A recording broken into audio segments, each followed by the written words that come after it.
안녕하세요. 육회 프렌즈로 천년성체 준비하기. 오늘은 제8강 사도신경 하느님에 관한 12개의 신앙 고백 중에 세 번째 고백에 관하여 살펴보도록 하겠습니다. 시작 기도로 성호경을 바치겠습니다. 성부와 성자와 성령의 이름으로 아멘. 오늘 이 시간엔 사도신경의 세 번째 고백인 예수님께서 성령으로 동정 마리아께 잉태되어 태어나심을 믿나이다에 관하여 살펴보겠습니다. 하느님이 인간이 되어 오셨습니다. 동정이었던 마리아에게 성령이 내려오셨습니다. 마리아는 예수님을 잉태하였고 베들레헴에서 예수님을 낳으셨습니다. 마리아는 누구일까요? 라고 질문을 해볼 수가 있습니다. 마리아는 나자렛에서 살던 젊은 처녀였습니다. 마리아를 통해 예수님이 이 세상에 오시게 되었죠. 예수님을 낳은 마리아를 우리는 하느님의 어머니라고 고백을 합니다. 예수님이 인간이 되어 오신 이 사건은 인류에게 일어난 가장 놀라운 일입니다. 나자렛에 살던 마리아에게 하느님께서는 천사를 보내 예수님을 잉태하게 될 것과 그분께서 하느님의 어머니가 될 거라고 알려주십니다. 이 천사를 보시게 되면 나자렛에 살고 있는 마리아에게 가는 것을 볼 수가 있습니다. 성모님은 너무나 놀랐지만 예라고 대답을 하시게 되었습니다. 하느님의 어머니가 되신 마리아를 우리는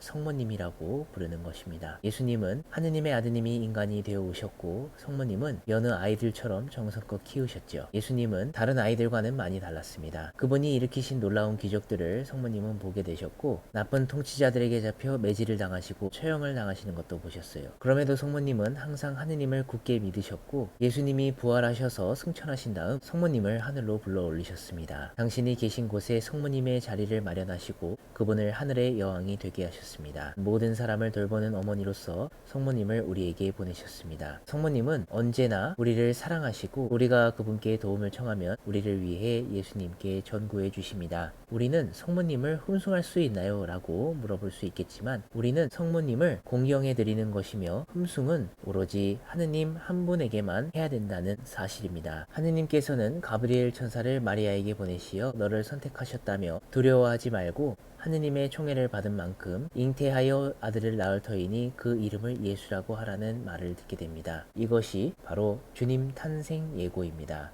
이에 마리아는 아직 결혼하지 않은 여자입니다 라고 대답을 하였습니다. 천사는 이 아이는 하느님이 보내시는 아이이며 하느님의 성령께서 이 일을 하실 것이다 라고 이야기를 합니다. 마리아는 바로 대답하기를 예, 말씀하신 대로 저에게 이루어지기를 바랍니다 하고 주님께 대한 온전한 순명을 밝히고 있습니다. 마리아의 남편이 되는 요셉은 무슨 일을 하셨을까요? 그분은 하느님의 말씀을 충실히 지키던 의로운 사람이라고 성경에서 묘사가 됩니다. 그런데 약혼자 마리아가 결혼도 하기 전에 아이를 갖게 되었다는 소식을 듣게 되었습니다. 이 모습을 보시게 되면 아이를 잉태하게 된 마리아를 보고 요셉 성인이 무척 당황해하는 모습을 볼 수가 있죠. 너무 놀라서 마리아와 헤어질 수도 있었지만 마태복음 1장 20절을 보게 되면 요셉이 마리아를 아내로 맞이하게 된 내용을 이야기해주고 있습니다. 천사의 말에 따라 마리아를 아내로 맞이한 요셉은 마리아처럼 하느님의 뜻에 오롯이 순종하였다는 사실입니다. 이 공방을 보시게 되면 요셉의 직업이 목수였다는 사실을 알 수가 있습니다.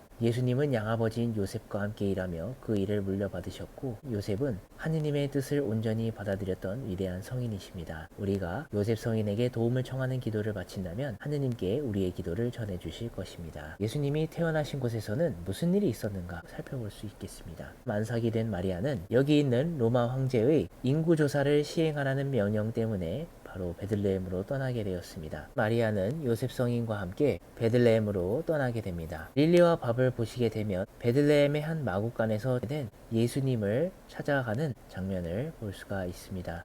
깊은 밤중에 바로 그곳에서 예수님이 태어나셨습니다. 가나나이를 위한 요람을 찾을 수 없었던 마리아는 예수님을 포대기에 싸서 구유에 누였습니다. 멀지 않은 곳에는 양을 돌보던 목동들이 있었습니다. 잠을 자던 목동들은 천사의 소리를 듣고 너무나 놀랐습니다. 천사들은 목동들에게 오늘 너희가 오랫동안 기다려왔던 구세주가 태어나셨다며 말했습니다. 곧바로 천사가 일러준 곳으로 가서 처음으로 아기 예수님을 경배하였고 이들은 가난하고 보잘것없는 목동들이었습니다. 이처럼 마구간이라는 누추한 곳에서 태어나신 예수님이 가난한 이들과 함께하는 사실을 알 수가 있습니다. 성경에서는 예수님의 탄생에 대해서 어떻게 이야기하는지 이 부분을 잘 살펴보시면 이 그림의 내용들을 이해할 수가 있을 것입니다. 이처럼 예수님은 마구간에서 태어나셨는데 사람들이 증언하는 예수님의 모습은 어떠하였는지를 살펴보겠습니다. 예수님께서는 자라나셔서 성전에서 많은 가르침을 얻기도 하고 공부를 하셨는데 이때 당황하게 된 요셉과 마리아 성인의 모습을 보게 됩니다.